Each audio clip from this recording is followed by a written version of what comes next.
Hi అండి, welcome back to Sravanthi's kitchen and vlogs అండి. ఈరోజు నేను మీకు సింపుల్గా ఇంట్లో గోధుమ పిండితో కేక్ ఎలా తయారు చేసుకోవాలో చూపిస్తున్నాను. వీడియో అయితే లాస్ట్ వరకు చూసి లైక్ చేసి సబ్స్క్రైబ్ చేసుకోండి. ఫస్ట్ అయితే ఒక బౌల్, ఏ బౌల్లో అయితే మనం కేక్ పెట్టాలనుకుంటున్నామో ఆ బౌల్కి ఆయిల్ కానీ నెయ్యి కానీ అప్లై చేసేసి దానికి కొంచెం పిండి అనేది కోట్ చేసి రెడీగా అయితే పక్కన పెట్టుకోవాలండి. అలాగే స్టవ్ వెలిగించి మందంగా ఉన్నటువంటి గిన్నె కానీ కుక్కర్ కానీ పెట్టుకొని అందులో రాళ్ళ ఉప్పు కానీ సాల్ట్ కానీ పోసుకొని ఒక స్టాండ్ అనేది అయితే పెట్టుకొని స్టవ్ ఆన్ చేసుకొని సిమ్లో పెట్టుకొని అయితే ఉంచుకోవాలండి. ఇప్పుడు కేక్ ప్రాసెస్ అయితే చూద్దాము. ఫస్ట్ అయితే ఒక మిక్సీ జార్ తీసుకొని 1 కప్పు గోధుమ పిండికి 1 కప్పు పంచదార పొడి అయితే తీసుకోవాలండి.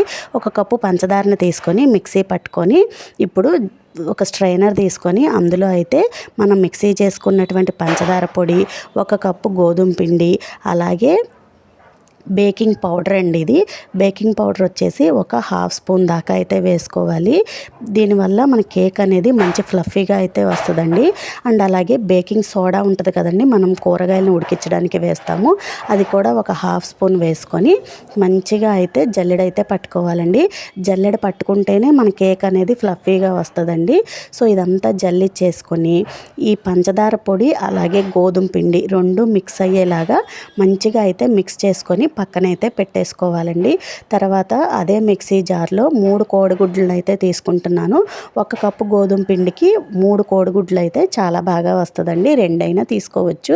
3 కోడిగుడ్లని మిక్సీ జార్లో బీట్ చేసుకొని ఏ కప్పుతో అయితే మనం గోధుమ పిండి తీసుకున్నామో అదే కప్పుతో 1/2 కప్పు ఆయిల్ తీసుకోవాలి, లేదా నెయ్యి అయినా తీసుకోవచ్చు. తీసుకొని మిక్సీ బ్లెండ్ చేసుకోవాలండి. వెనక్కి ముందుకి బ్లెండ్ చేయకూడదు, ముందుకే బ్లెండ్ చేసుకుంటే ఇట్లా మనకి థిక్ ఒక సాస్ లాగా అయితే వస్తుందన్నమాట. దీన్ని ఒక మిక్సింగ్ బౌల్ తీసుకొని అందులోకి అయితే ట్రాన్స్ఫర్ చేసుకోవాలి.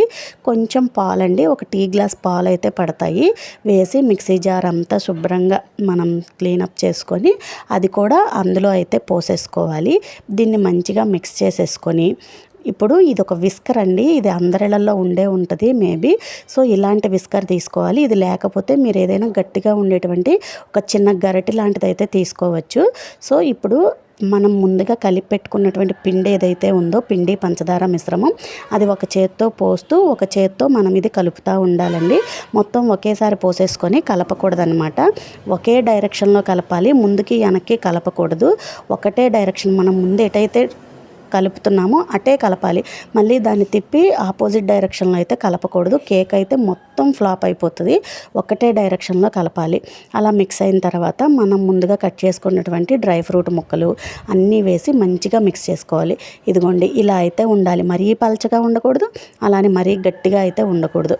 ఇలా రెడీ చేసుకున్న దాన్ని ముందుగా మనం బౌల్ అయితే రెడీగా పెట్టుకున్నాం కదండి, అందులో వేసుకొని 2-3 సార్లు ట్యాప్ చేసుకోవాలి. ట్యాప్ చేసుకోవడం వల్ల అందులో ఉండేటువంటి గాలి బబుల్స్ ఏమైనా ఉంటే అవి బయటకు వచ్చేస్తాయి. ఇందాక కొన్ని ముక్కలు అయితే ఉంచుకున్నాం కదండి, డ్రై ఫ్రూట్ ముక్కలు, అవి పైన వేసుకోవాలి. అలాగే ఇక్కడ కొన్ని నేను కేక్ మీద వేసే అయితే ఇంట్లో ఉన్నాయన్నమాట. మీ దగ్గర ఉంటే వేసుకోవచ్చు, లేకపోయినా పర్వాలేదన్నమాట.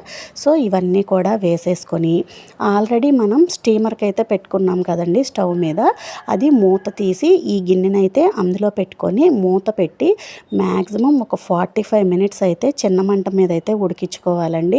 హై ఫ్లేమ్ పెడితే మాత్రం అడుగున మాడిపోతుంది, పైన వచ్చేసి మధ్యలో వచ్చేసి ఉడకదు, పైన అంతా పొంగిపోతుంది అనమాట. సో మీడియం ఫ్లేమ్ మీదే మనం 45 మినిట్స్ కానీ లేదా 55 మినిట్స్ కానీ చక్కగా మంచిగా ఉడికించుకోవాలి. ఇదిగోండి 45 మినిట్స్ తర్వాత నేను ఒక చాకును గుచ్చాను, అసలు దానికి ఏమీ అంటలేదన్నమాట. ఇప్పుడు దాన్ని తీసి మనం సపరేట్గా పెట్టుకోవాలి. మొత్తం శాంతం చల్లారిపోవాలండి. చల్లారిపోయిన తర్వాత మనం ఒక నైఫ్ తోటి ఈ విధంగా తడితే ఈజీగా వచ్చేస్తుంది. అసలు కేక్ మాత్రం అండి, గోధుమ పిండితో నేను చేయడం ఇదే ఫస్ట్ టైము, ఎప్పుడు మైదాతో చేస్తాను, బట్ గోధుమ పిండి అయినా సరే చాలా బాగా వచ్చిందండి. కేక్ అయితే చాలా మంచి టేస్ట్ అండ్ ఫ్లఫీగా చాలా లావుగా అయితే వచ్చింది. నేను ఇక్కడ వచ్చేసి 1 కప్పు గోధుమ పిండి, 1 కప్పు పంచదార, 1/2 కప్పు నూనె, అలాగే 3 కోడిగుడ్లను తీసుకున్నాను. దగ్గర కేజీన్నర పైనే వచ్చిందండి కేక్ అయితే. మనం ఇంట్లో చేసుకుంటే పిల్లలకి హెల్తీగా ఎటువంటి ఎసెన్స్ కలపకుండా మంచిగా పెట్టిన వాళ్ళం అవుతాము. వీడియో నచ్చితే లైక్ చేసి సబ్స్క్రైబ్ చేసుకోండి.